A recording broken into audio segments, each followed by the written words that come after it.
Today's video is brought to you by Noom, a behavior change innovator which leverages psychology and science to help people live the healthy, fulfilling lives they deserve. What's that mean? Well, Noom is all about not only losing weight, but also just being healthy through psychology and healthy habit changing. It works and it lasts. Noom helps you learn how your mind works, the why behind the decisions you make, and how to make real and lasting changes. There's everything from a food database so you can track your nutrition traditionally, but also a psychological based curriculum that you won't get from ordinary weight loss programs. And my favorite aspect of Noom is that it's all grounded in evidence-based science, so you know you're not buying snake oil. Additionally, with Noom, you'll have a personal goal specialist, a real person trained in psychology, fitness, and nutrition, and you'll have access to like-minded peers through a group chat. So right now you can click the link in the description for your free evaluation. It's quick, easy, and will help you create your custom health plan. Thanks to Noom for sponsoring today's video. Now on with the content.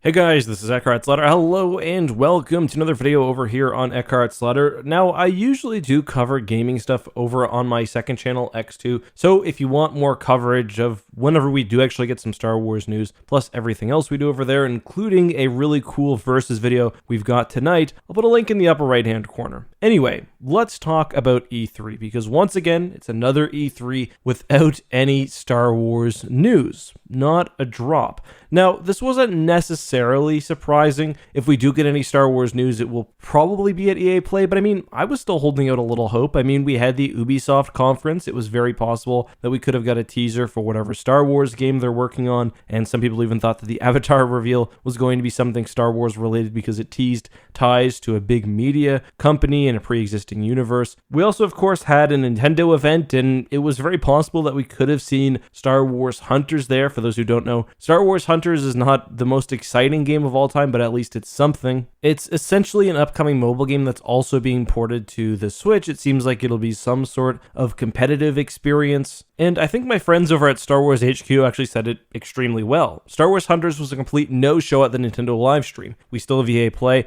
but I'm seriously thinking about branching off to other content beyond Star Wars at this point. I'm more excited for Battlefield, Halo, and Forza compared to anything else right now. And me too. And I also responded by agreeing and saying, you know it's bad when our best hope right now is a ported mobile game. Star Wars is getting it so wrong. And you know what? That is true. I did have a few reservations with the Halo multiplayer reveal, but you know what? I'm excited. It's at least something, it looks fun, and they spent time showing it. The Nintendo reveals were also pretty good. We got new Metroid, lots of new things, and it's just really disappointing that we can't get that for Star Wars. Part of it, up until now at least, has been the EA exclusivity clause. For those who don't know, for some reason, Lucasfilm signed an exclusivity clause with EA, which gave them the rights to make the majority of Star Wars games for PC and console. Now, there were a few very limited experiences that were released outside of EA. I'm thinking about, for example, the Vader Immortal VR series, and we also have the upcoming Lego Star Wars game, hopefully. But beyond that, the only other real video games we got outside of EA were some small mobile titles. The problem is, EA has not put out a lot during their tenure with Star Wars. So the deal was created in 2013. It was a 10-year deal and thus is expiring in 2023. By the way, we do know that Lucasfilm and Star Wars do not intend to re-up the deal. And in that time, EA has put out 4 real major games. The 2 Battlefront games, the first one which was really feature lacking in my opinion. They put out Star Wars Squadrons, which I do have to say is one of, if not my favorite Star Wars games of all time. And of course, they put out Jedi Fallen Order. Star Wars Squadrons, I will mention, was a AA rather than AAA game, but still, we got 4 medium to large releases in 8 years up to this point. That's not really enough. If we were talking about one developer, 4 years would be a lot.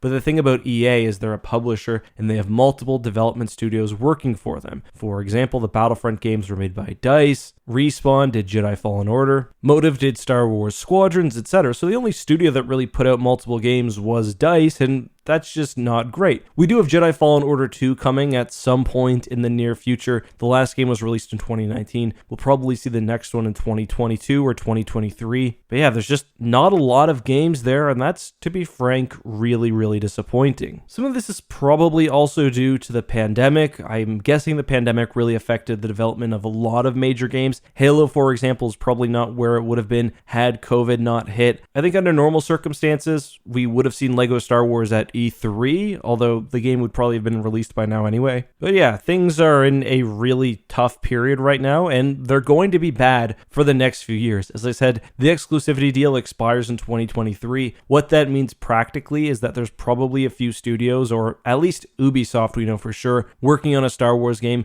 but it very well may be within the EA Star Wars deal that no official marketing for those games can be done until the deal is over. EA, for what it's worth, has expressed interest in continuing to make Star Wars games and even doubling down. I mean, Star Wars Galaxy of Heroes, which is a mobile game under the Star Wars name, of course, has literally generated over $1 billion in revenue. It's insane. And let's be honest, overall, Star Wars does seem to have been quite successful for EA. Articles have pointed out that they've made perhaps over $3 billion in revenue. We see that the publisher is still committed to making more Star Wars games, which indicates that it's an important franchise for them. And that's even with some major mistakes, in my opinion. I mean, everyone knows the story of Star Wars Battlefront 2. EA really, to put things mildly, shit the bed with the launch of that game, and in my opinion, it never really recovered, and that hurt their reputation in the good graces of Star Wars games for a long time. Star Wars Squadrons, I think, is probably the best Star Wars game that I've ever played from a pure mechanics point of view, but that's a game that right out the bat, EA said they would not be supporting whatsoever. They did end up releasing a new map and some new starfighters, but we knew from the beginning that this would not be a live service game, and that really hurt its life, in my opinion. Squadrons is a great example of a game which could have used some ongoing paid content or paid cosmetics or something, because the bones of the game are just phenomenal, but there wasn't enough content to keep interest up for a while, which doesn't really make sense to me, because there doesn't seem to be any upcoming Star Wars games that Squadrons would have taken attention away from, but I don't know. Then, of course, Jedi Fallen Order 2, the game which launched well and which was very well received, apparently sold like hotcakes. So Star Wars is still a valuable video game asset, and it doesn't make sense to me in the first place why Lucasfilm decided to give a single publisher exclusivity. Maybe they were worried that there wouldn't be enough high-quality Star Wars games put out, so they had some sort of deal with EA where they had to put one out every 4 or 3 years or something. But I do believe we're at like the opposite of Star Wars exhaustion when it comes to video games. People were talking when Solo came out that maybe there were 2 more Star Wars movies. Well, we're not anywhere close to that point with Star Wars video games. I think the fan base could easily support 1 to 2 major releases a year, and that's what I hope that we see in, say, 5 years from now when the EA exclusivity is gone and when other publishers have the potential to cash in on the wonderful brand and universe that Star Wars offers. One final thing I want to end the video on is I was in my group chat with Charlie and Corey, 2 of my really good friends. We do YouTube videos together and whatnot, and Charlie sent me a link saying that Angry Birds Star Wars 3 had been announced, and I was thinking that that's actually kind of exciting, and that would have been the most exciting Star Wars video game announcement in some time, but it turned out that it was just a joke. While I was looking for the news of that later on, because I didn't have time to check out the link he sent me, I still don't know what it was, I did find that there is a fanon wiki, i.e. fan-made content, a wiki for fan-made content for Angry Birds, and there is some concept art of Angry Birds Star Wars 3, so I thought that was kind of funny. I didn't know there was nearly as much interest in the Angry Bird franchise as there clearly is. But guys, that's all I have for now. Until next time, be safe, have a good one, and may the Force be with you.